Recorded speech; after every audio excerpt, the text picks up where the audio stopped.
He's Ali Alberigo, and this is the School Owner Talk podcast.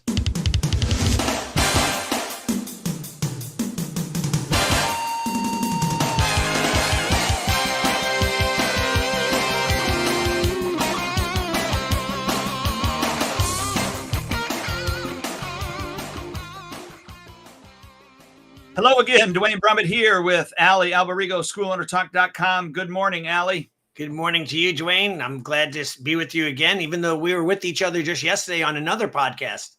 That we were. Pretty exciting, right? Yeah. No, it was nice to see Toby again. Yeah, he's a good guy.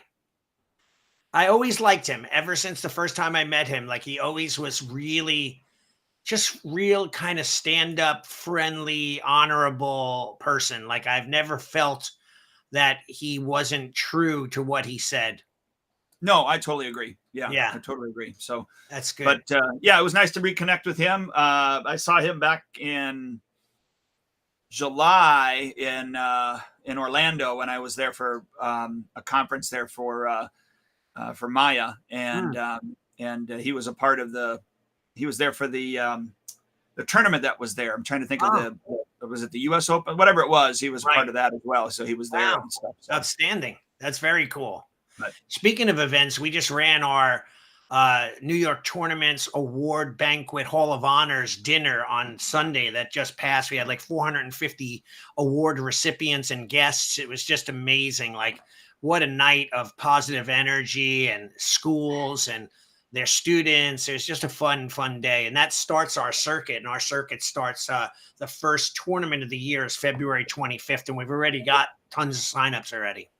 Yeah, I love that you basically have collaborated with other schools to do that. Maybe we do a whole different podcast on how that all works. Yeah, if you want, you could do it in more of like an interview fashion and just pick my brain on what we've done and how we started it and how I work with my partners and all the things that we do to keep it fresh and going. And yeah, because what I like is you don't fight with other school owners. Like, you try to get along with everybody and collaborate, which is, not the martial art school owner way.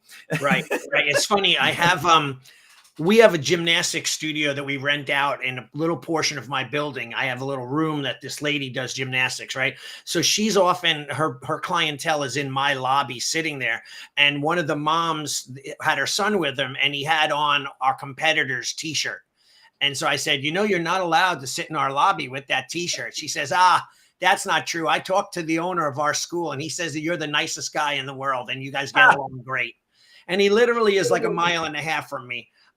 So I look at it like this, there's enough people to be in competition with, or, other things. And I know they always say your competition is not another school. It's t-ball, baseball, football. But in all honesty, other schools are competition to you if you look at them as competition. Oh, absolutely. Like, we have a strip in our town, at Bayshore, which is like 5 minutes from me. And there's literally 100 restaurants, or maybe that's an exaggeration, maybe 50 restaurants. And they're all right next to each other. And most of them are all doing well. And the ones that don't do well are the ones that I've been to, that their customer service and food and the way they treat you is terrible. Yeah. Well, that's like car dealerships. I mean, they all line up to be on top of each other. And we have a street in our town that we call it Karate Lane. At least I do, because there's 3 schools that are on that. Yeah. Yeah. I must have around me in my town where I have my school, 15 schools within a 5-mile radius. If that, that's actually 5 miles for us is quite large because the island is small. But that's like literally on every corner you turn, there's a new school opening or a new school there. And if you think about it, just alone in our township, we have 28,000 households. So if we could capture a small percentage of those people just from that town, and by the way, other people come from other towns, it's, we all could be packed to the gills. So you said how many? 28,000? Yeah, 28,000 households, not necessarily people. Oh, gotcha. So you're looking at a house could have 2 kids. It could have 5 members in the family. It could have more. Could be one person. Yeah, our population is pretty large. Probably like, in the close to 400,000 or 500,000 in our area. Oh, really? Yeah. So it's And I'm just guessing. Those numbers could be totally off, but I mean, it's pretty busy. Well, that's four, like if only 1% of the population does martial arts, because that's what everybody Yeah. says, right? Mhm. If that stat's true, if it's 400,000, then there's 4,000 people for you to share between Oh yeah. uh what you said, 15 schools. Yeah, exactly. Okay, so each of you get 266 six. Yeah. And don't forget, when I say our town, that's like the town that we're in, and then you have all the neighboring towns that are within that. Like when you do maps, Google Maps, and you do like a demographic radius, and you hit that button and you say 3 miles around your school, it literally pours into all these other towns. Right. So, we have there's so many people on Long Island that we could all be busy, and the better schools will have more, the not so good at marketing schools will have a little bit less or less. But overall, it's not like we're starving for people. Right. Yeah. And Well, you got to keep the funnel going. I have people that travel from 40 minutes to 35 minutes away from me to come to my school. So, there's those as well. Well, 35, 40 minutes, isn't that like a 2-mile drive?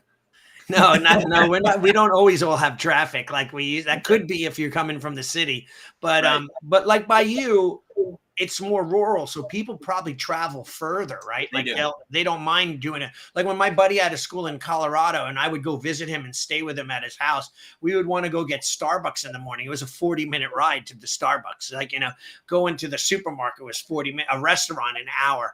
Like, so they were used to traveling. In my town, when I closed my one school and combined them together, they literally, parents were saying to me, I don't want to drive that far to the other school, which is literally a 10-minute ride in your car, 12 minutes if you're driving slow.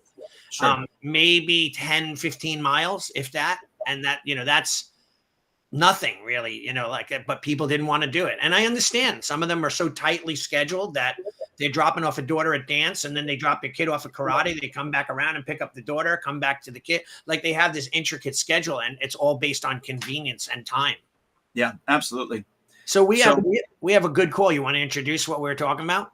Yeah. Again, Happy New Year to everybody listening. And Allie and I were talking about what we should really kind of prompt the year with, or start off the new year with. And of course, this is one of the topics that is the least sexiest, but one of the topics that is the most important. And so we just titled this one Beyond the Mat, the metrics that define martial arts school success. And, Right. In a nutshell, in a boring nutshell, it's your stats. But I don't know if it's just you and I, but I don't find them boring at all. Like I find stats the lifeblood, and it's exciting to me. well, it certainly is. But one, knowing what stats that you actually should keep is, the first hurdle or obstacle to overcome. But then second to that, I think, being able to then really read those stats to understand what they're actually telling you is the second obstacle. And then the third is, if you want to improve those stats, then going, okay, what do I need to do in order to make this stat or these stats better? Right. Is that kind of a good groundwork? Yeah, and look, I'm thinking about when you're talking, I'm thinking about what you're saying, and I'm saying that it sounds easy, but it really, for some school owners or business owners in general, that stuff is mind-boggling. Like how do you figure out what's missing or what needs to be fixed, and then how do you monitor whether the fix works and is better? There's a whole analytical way of thought to being able to look at stats and then determine what's going on and decide on whether it's changes will be made, and if they benefit you. Yeah, totally. And now, can you get lost in statistics? Absolutely. Can you take probably too many? As a martial arts school owner, yeah, I think, but I don't, the answer to that is yes, but yeah. I don't think you can really take too many stats. Right. But we have a simple business model. I really believe when you break it down, we do have a very simple business model, but there are a lot of complexities inside of, or potential complexities inside of that business model. Yeah. Now, I don't know where you want to go with this. I mean, I've written down a few things that I definitely want to talk about with regards to numbers that that are core numbers that need to be tracked. Do you want to hop into that now? Yeah, one thing you and I both, everyone knows we're fans of Spark. We're Spark software people. They do some podcasting with us. My daughter's bringing me some water. Thank you, kiddo. And like they have a thing on their software called the Ultimate Stats, and then they have the KPIs, key performance indicators, like the areas that really make a difference in your school. And I think a lot of them are very on target. Some of them are hard to understand the way they calculate their stats. For me, I don't know about how they do it, like, average length of stay, or current monthly reoccurring revenue, or the monthly value of each student balanced out over the course of all your students, right? Of course, they factor in pay in fulls and discounted memberships, and all of that averaged out will give you what your monthly amount is that you're bringing in, and also that lifetime value of the student. So a lot of these statistics are very, very important.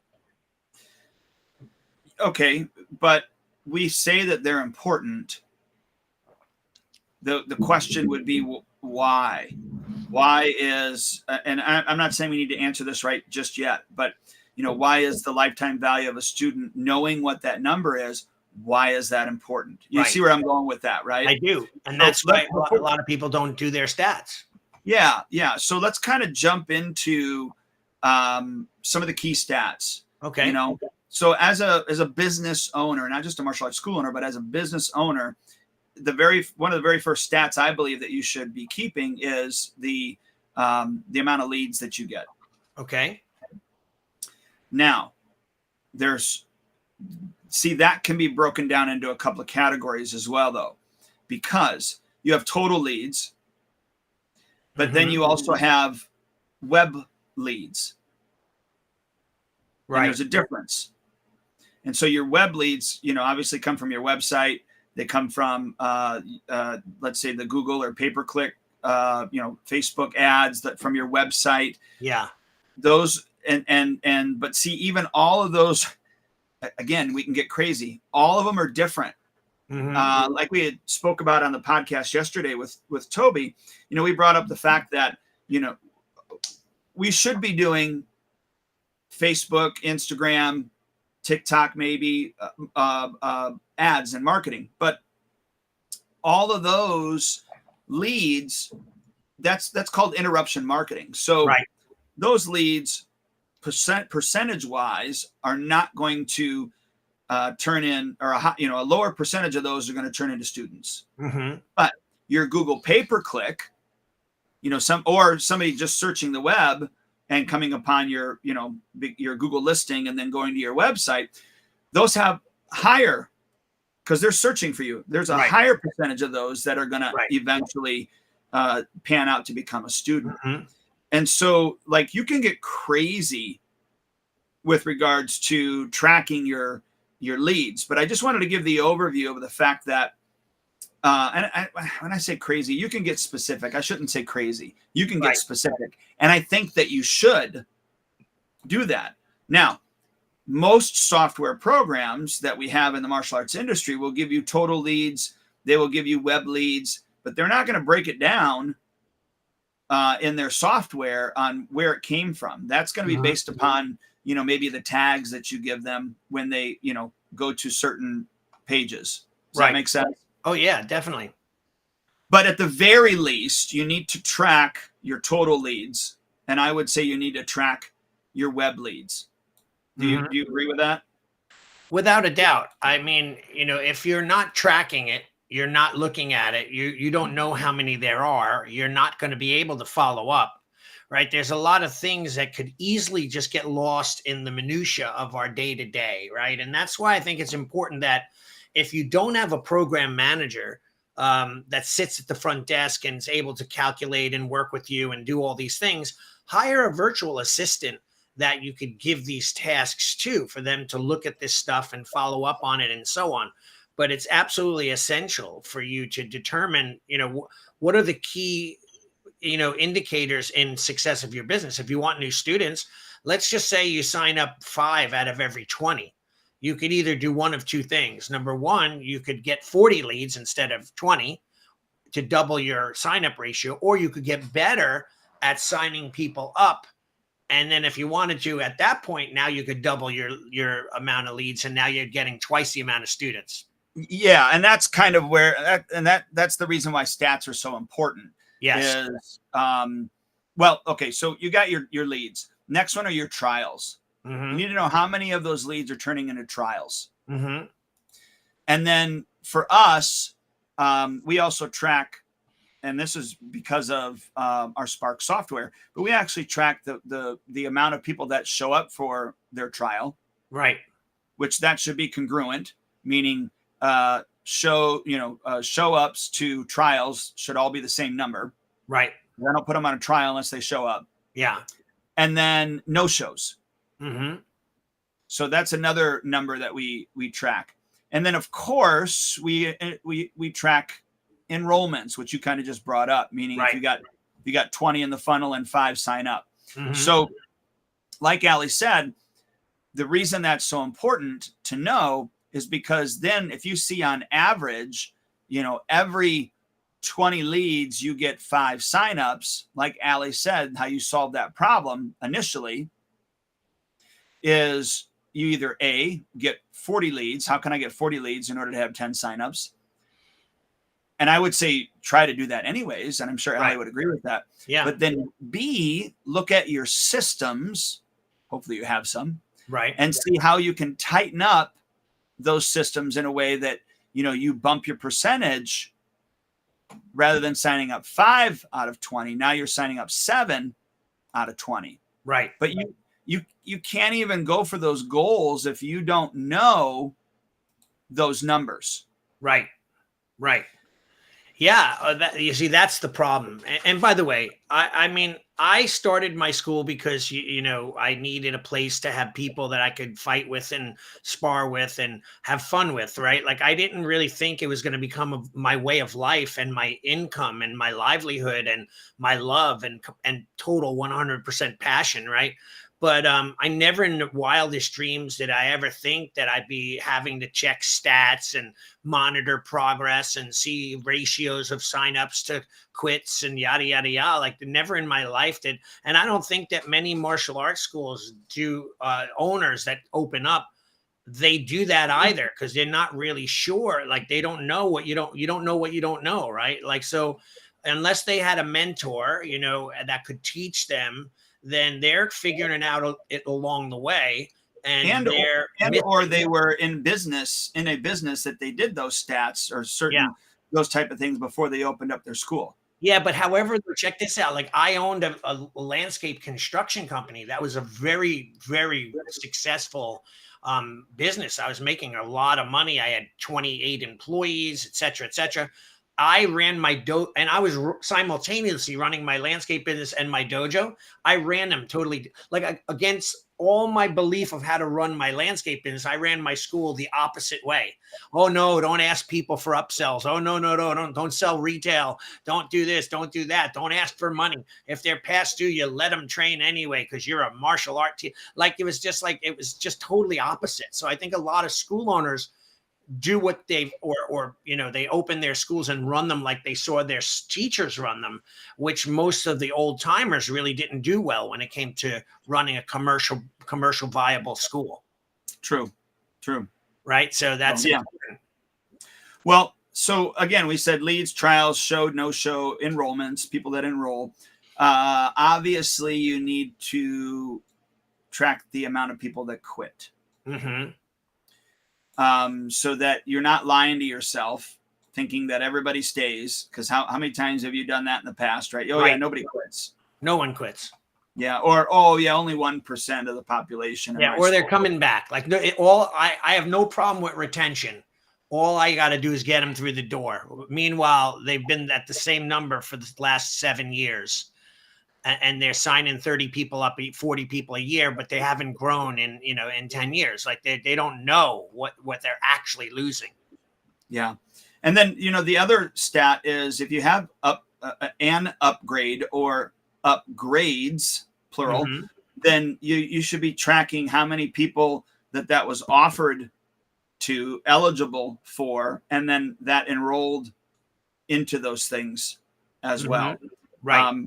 Because again, once you have those numbers, then you can go back and go, okay, we had 100 students, but only 50 of them were given the upgrade and 40 took it. What happened to the other 50? Why didn't they get, or why weren't they eligible, or whatever it is? Like, right.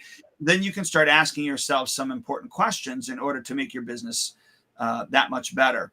Mm-hmm. And then I would say the other important stat too is how many white belts and started with you, and how many people tested for first degree black belt. Right. Right. Now, that stat is not going to be correct, if you will, in 1 year's time. Right. But the reason you start that is because now when you look back after, let's say it usually takes 4 years to get your black belt at your school. Well, now you can look back at that 4 year, and then you can see, because you can take all of those numbers and then you can get a percentage going, okay, I had 100, let's just make it easy. I had 100 people test, or I had 100 white belts this year. And let's just say that's congruent. So over a 4 year period, 100 each year. So now you have 400. And then you only had 40 people in that time span test for their black belt. Well, then you can look at that percentage and know what your percentage is. Right. Right. And then what that does is that it allows you to be able to go, okay, what are the like, actually have a number, like right. Go, okay, I actually know out of 100 white belts, I'm going to produce X black belts. And it kind of goes to the point where you were talking about yesterday on Toby's podcast is, a ton of schools say that, well, we're black belt schools. Right. We're a black belt school. Okay, well, start keeping your numbers on how many people enrolled with you, became a white belt, and how many people actually go to their first degree black belt. Right. And then tell me if you're a black belt school. Right. Right. Yeah, definitely, without a doubt. So, and then I was going to say the other stat too, especially if you have a software like we do, and I would venture to say almost any good software is going to have this.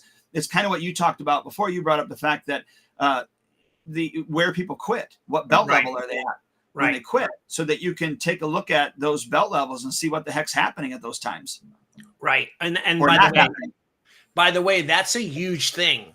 So, and Spark actually has a trending, chart where you could see where your enrollment is quitting. And the problem with that is, I don't know if people really dig in deep enough to try to figure out why they're quitting. And then number two, do something about it to try to, keep those people more engaged. Well, number one, I would even back up and say, or zero, because you already said 1 and 2. So number 0 is the fact that to even know that that's there, or something that they should be even looking at. Right. Yeah. Well, that's the thing that goes back to what we always say: you don't know what you don't know. So for example, we teach martial arts and we teach self-defense, right? We always say, keep your hands up. If someone goes to punch at you, you slap it away, or you block it away, or you move out of the way. There's only a few things that you need to do to not get hit.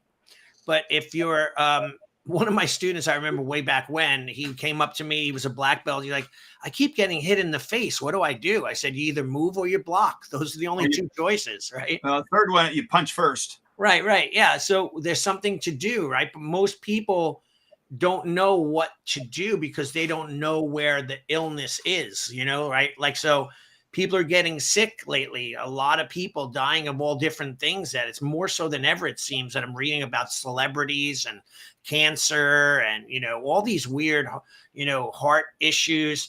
Well, if we don't know the root cause of it and we just say, oh, that's sad, you know, some so and so passed away. But if we could find out the root cause, we can make changes, right? That's like I remember when I was on the board for a prominent breast cancer organization. I used to say to them, you know, you need to change how you guys are always looking for the cure, but you're not looking for the preventative stuff. Make sense? What are you going to say? Well, you cracked me up because every time you say root cause, I was thinking you need to contact Kamala. She'll tell you what the root cause is. Exactly. Exactly. In 500 different words and not making sense in any of them. So, you know, like the Some key type of salad. Yeah. So important. You've gone over like probably if we had a few legs or pillars, right? We called it back in one of this podcast and training course that we did, the pillars of success, right?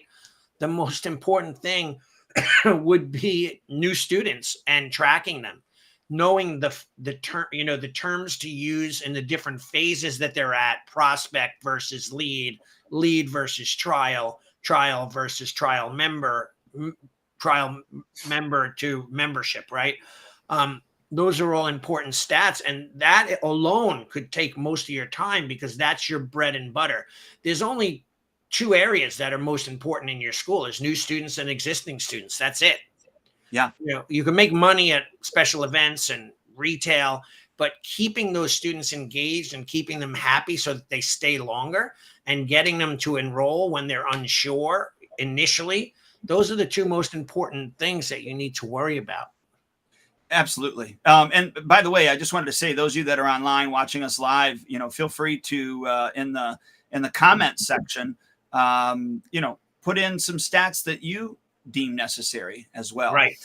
The other thing now, more on the financial end of it, is you need to keep a count of your advertising dollars. Right. So one is you need to know how much money you're actually spending each month, each quarter, each year on advertising.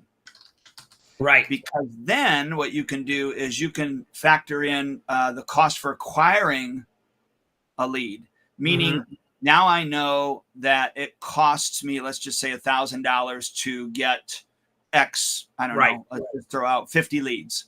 And then from that, then you can figure out what it is that is your cost to acquire a new student. Right.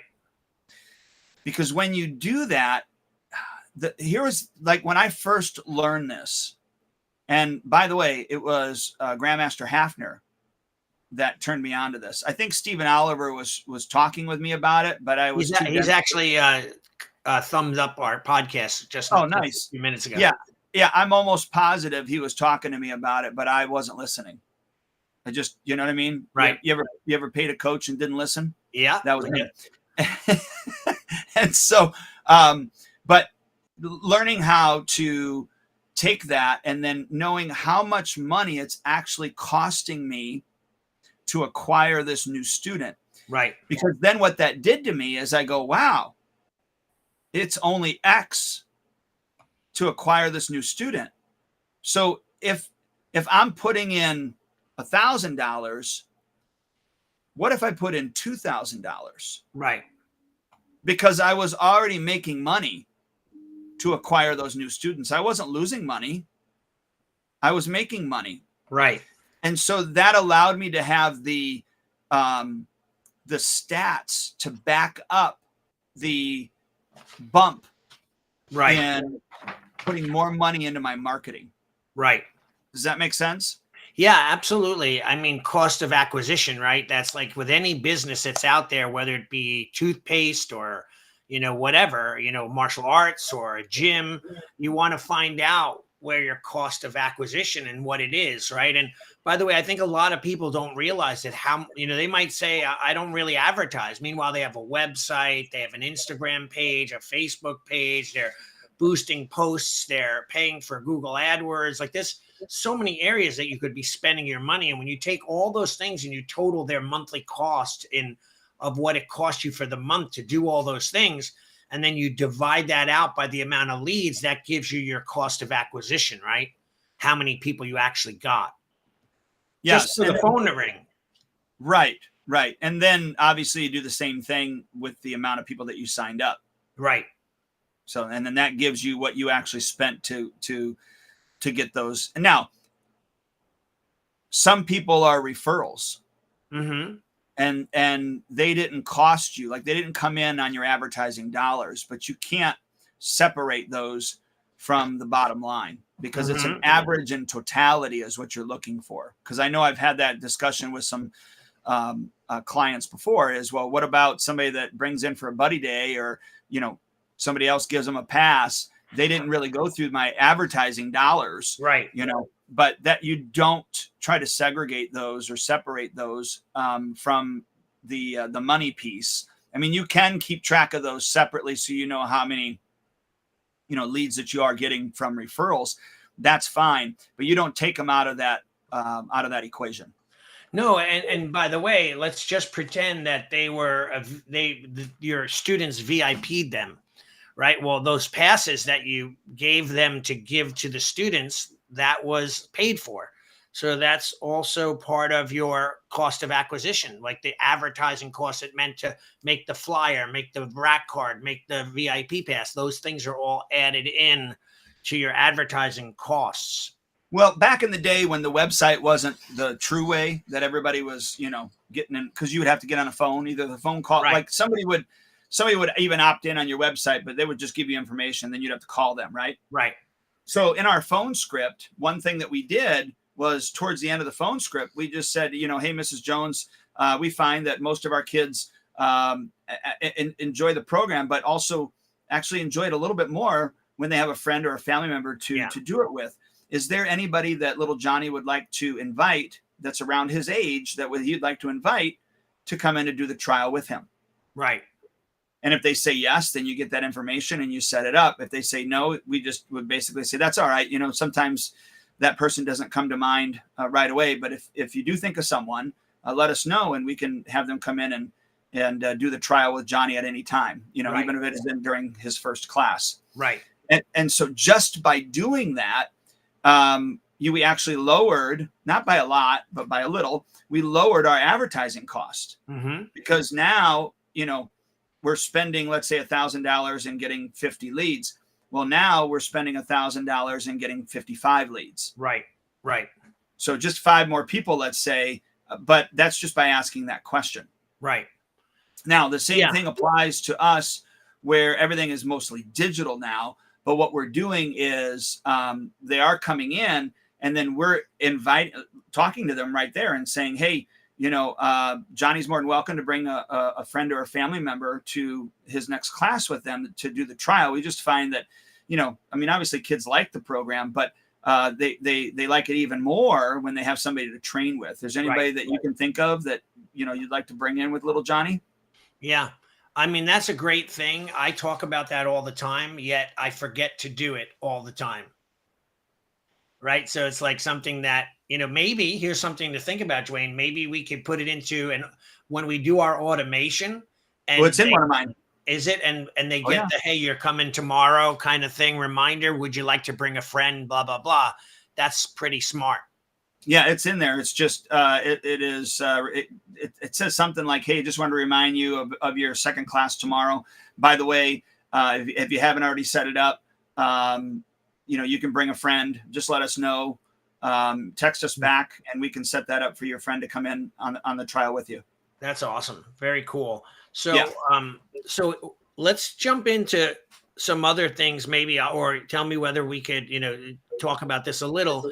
I think that the next biggest thing that is essential to the lifeblood of the school is knowing your expenses and knowing your net income and profitability.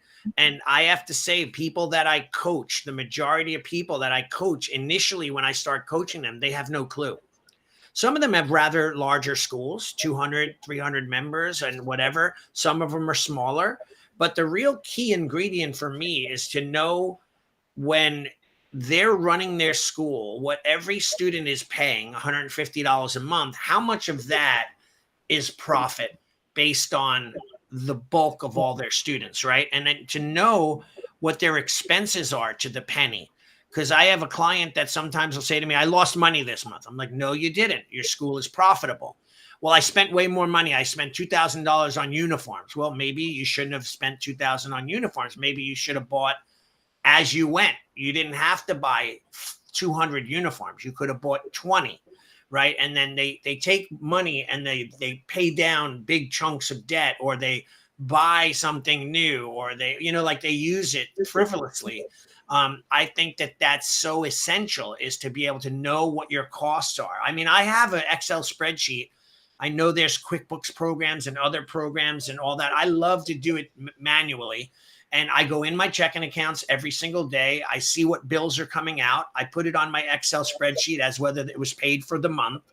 And I know what my expenses are to the penny every single month. So I know that, let's say my expenses are $15K, but I'm making $26K. I have a lot of money to play with, right? And then I look at that and I say, I could do one of two things. I could pay down debt, or I can invest it, whether I invest it into a simple bank account, savings account with 5% interest, or maybe dabble in stocks, or maybe buy some real estate, or, whatever. That's how we start building up, so that at the end of the day, we look at our net income and what we're worth, and we say, well, we have enough to be able to retire if we wanted to.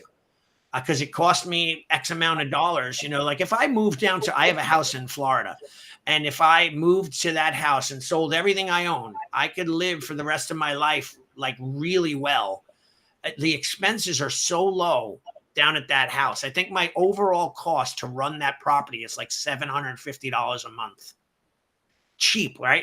You could do that if, making that by collecting cans almost and turning them in. So like I've set myself up in a way that might be a potential thing. I might go down there 4 or 5 months a year, or whatever it may be. But I've been looking at my expenses and figuring out what I owe each month, and then taking my profit, the chunk, and sliding it over and reinvesting it, paying down debt to the point where I'm literally debt free.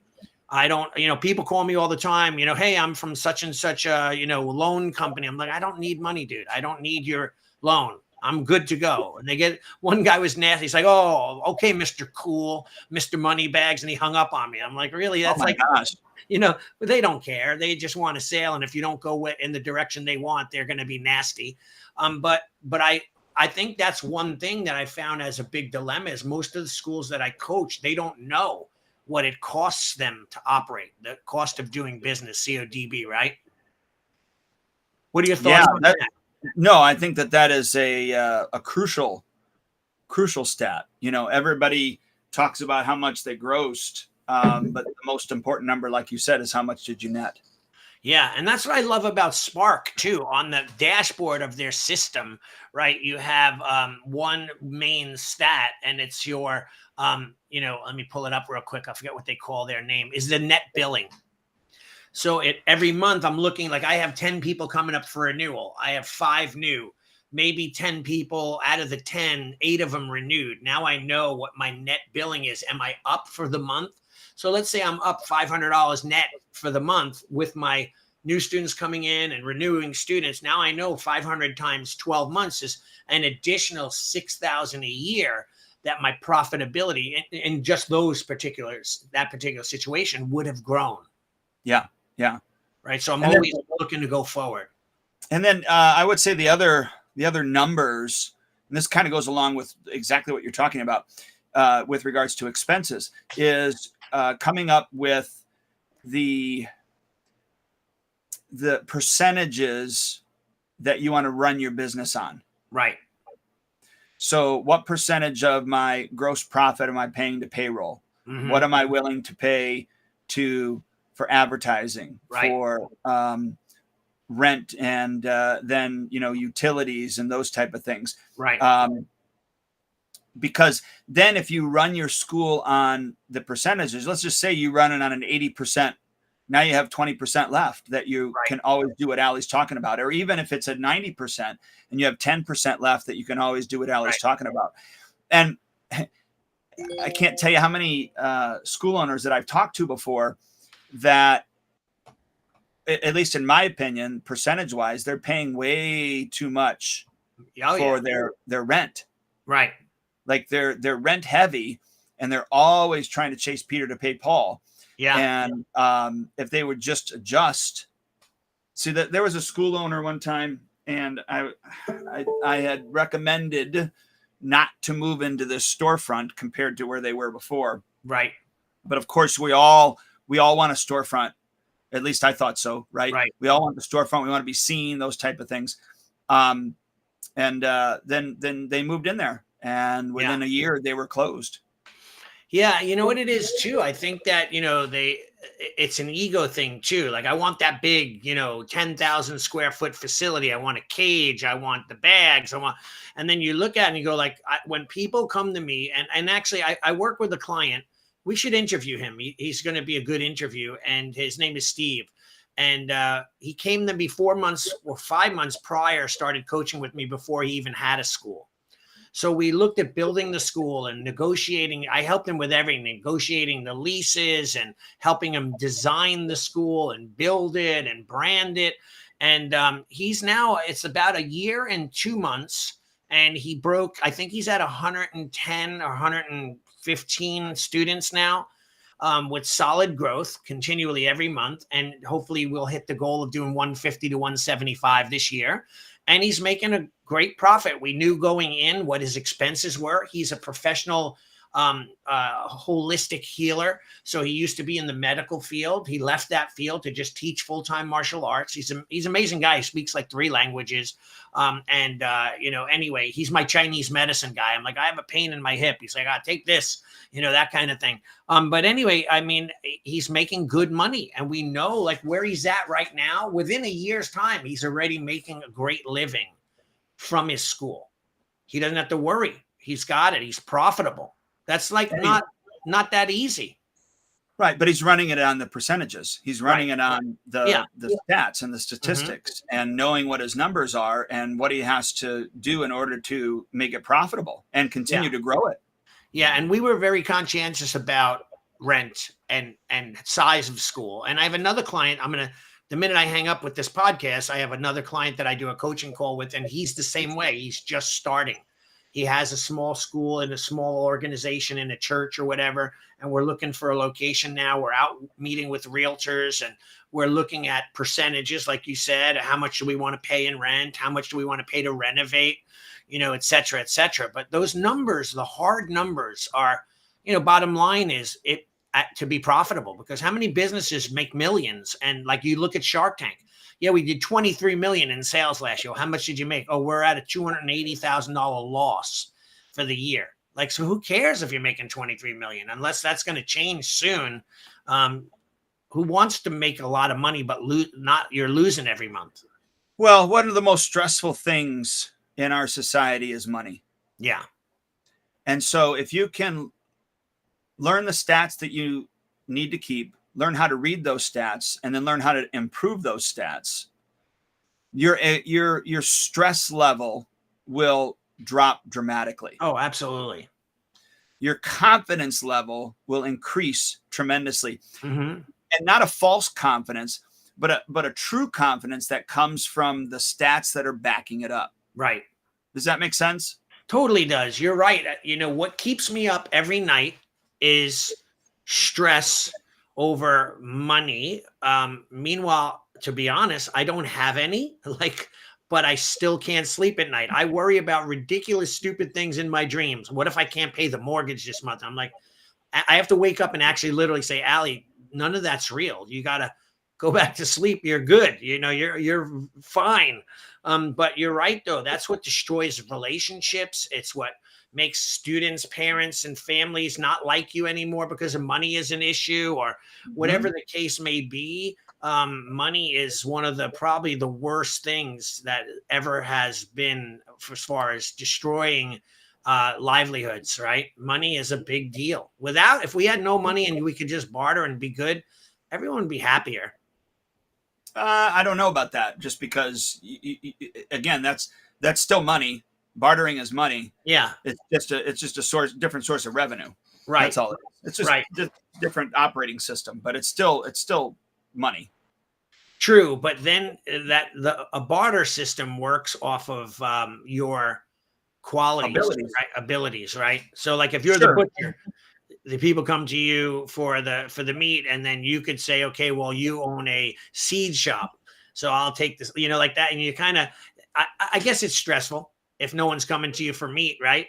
But at the same time, I think that, yeah, money is stressful. You wouldn't come to me for meat. Not for sure. Not me. I'm a vegan, so I got nothing to trade for you. Right. Well, we'd have to do other things. I'd get the seeds from you. So, yeah, I think if as a school owner, if you can master these stats in a way that you are not only taking them down, knowing how to read them, right, and then coming up with ways to improve them. And yeah. And you don't have to have all of the answers on how to improve them. And in fact, you can't have the answers on how to improve them if you don't know them to begin with. Right.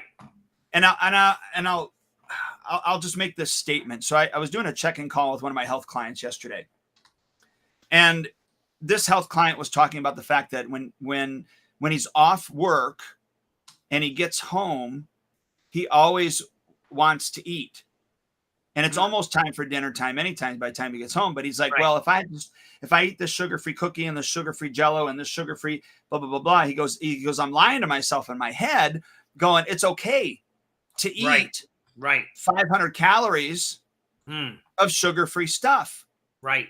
But he goes, I know that it's not okay to eat 500 calories of sugar-free stuff, but I'm lying to myself. And all I basically just told him, I said, that's a great question to ask yourself. Yeah. Why am I telling myself that? Why do I believe that? Because then I'll tell you why you're eating it, right? Right. And I said, all I want you to do is just, and gosh, talked about this, I think, with Toby on the podcast yesterday. Just get a yellow pad of paper, write down the question. Because your brain is a problem solver. Anytime somebody gives you a question, right, your brain wants to solve it just automatically. It does. Yeah. So if you just write that question down, I told him, why do I think eating 500 calories or whatever it is, 500 calories of sugar-free food is okay while I'm in the weight loss phase. Right. And then I just said, put it away. Like, you're not going to have the answer right now.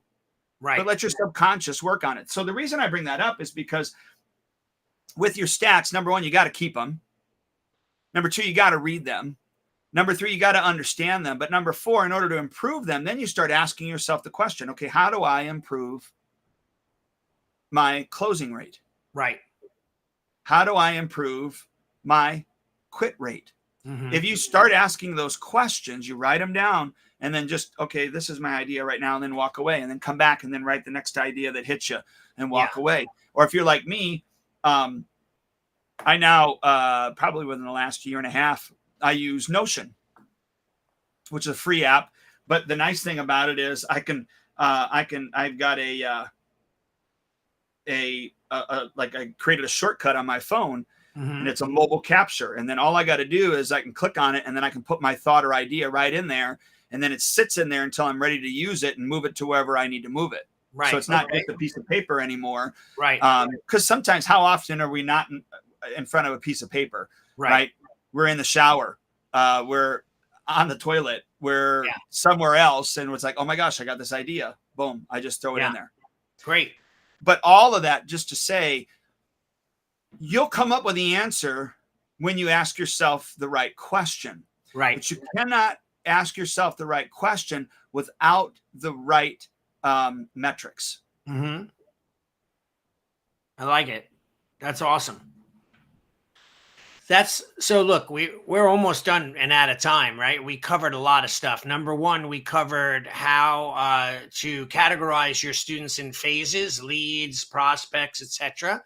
We talked about, getting better at the sign-up process, or getting better at your retention. We talked about, the actual, as far as lead generation and how much it costs to generate a lead, and cost of acquisition of clientele. And we talked about systems for, tracking your finances coming in, and what's your spending on the way out, and what your profitability is, and how you can save for the future and keeping your overhead low.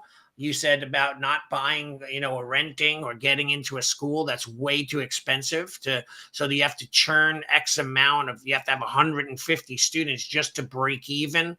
Learn to look at your expenses and don't overdo it, that kind of thing. And, you don't have to be frugal. I'm not asking you to be cheap or frugal, but at the same time, don't be wasteful, right? Yes. Like, when money's coming in, trust me, when I was there and money was coming in with my schools, when I had 6 locations and a bunch out of the country, I was spending as quick as I was making, and my goals were at a higher level, and I was buying tons of real estate, which was good because that's the one thing that I did well. But at the same time, you have to be careful, like I call that the rock star syndrome. It's like when the rock star has a #1 album, right? They're making tons of money. They go out and buy $1 million mansion and a Ferrari. And then the next album comes out and it's a flop. Yeah. Now they're selling their Ferrari and selling their mansion and they're broke, right? I know of many famous musicians that are, now doing jobs. They never put money away. And they made enough that they could have survived for the rest of their lives without having to work, but they blew it all. Yep. So crazy, right? Yeah. And then, like you said, know what your net is. Yeah. I think that is probably one of the best. That's probably the most important number right now for a school owner that you brought up. So I really wanted to highlight that. And then second to that is, know the percentages that you're running your business on. Yeah. So how much for advertising, how much for this expense, that expense, Mm-hmm. And you can, again, employees, rent, advertising, and then cost for operations. And that could be utilities and uniforms and all those things, that type of stuff. Yeah. And be careful. The money spent on employees is not necessarily paying them high salaries and giving them bonuses and all these perks. Doesn't necessarily mean that they're going to stay with you.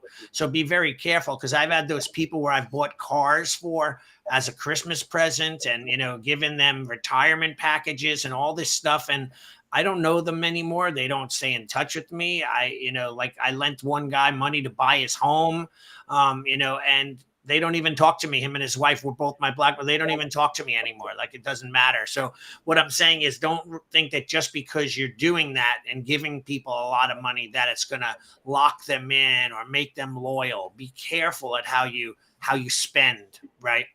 Yes, sir. Yeah. Outstanding. And I put in a link to a book that you and I both loved. It was called Upstream. And it's kind of similar to the topic we're talking about looking upstream and seeing the problems before they happen, then going back and fixing them or organizing your systems in a way that you'll never have that problem in the future again. One of my absolute favorite books, you recommended it to me, and I loved it to death. Like, it was one of those books that are on my list of books that have changed my life. Good. I'm glad I could be a part of that. Yeah, it was a great book. So loved it. But all right, Dwayne, awesome podcast. And we will chat next time, right? And you want to close it up? Yeah, I just want to remind everybody to go to schoolownertalk.com, because we have a plethora of other podcasts that are there. And we look forward to speaking to you guys next time. Have a great day, Allie. Take care, Dwayne. Bye. Thank you for joining us for another episode of Martial Arts School Owner Talk podcast. This would not be possible if it weren't for the support of our amazing sponsors. Please check out Elite Insights for all your website needs. They can be reached at eliteinsights.com. Add Health Coaching, helping school owners create a new and easy to implement revenue stream for your school. Visit addhealthcoaching.com. Lead Hunter Media, your online digital marketer and content provider. Visit leadhuntermedia.com. Academy Kings Growth Consulting and Management Group. They can be reached at academykings.com. And Spark Membership, hands down the best martial arts software for school owner management on the planet. They can be reached at sparkmembership.com. We will see you next time.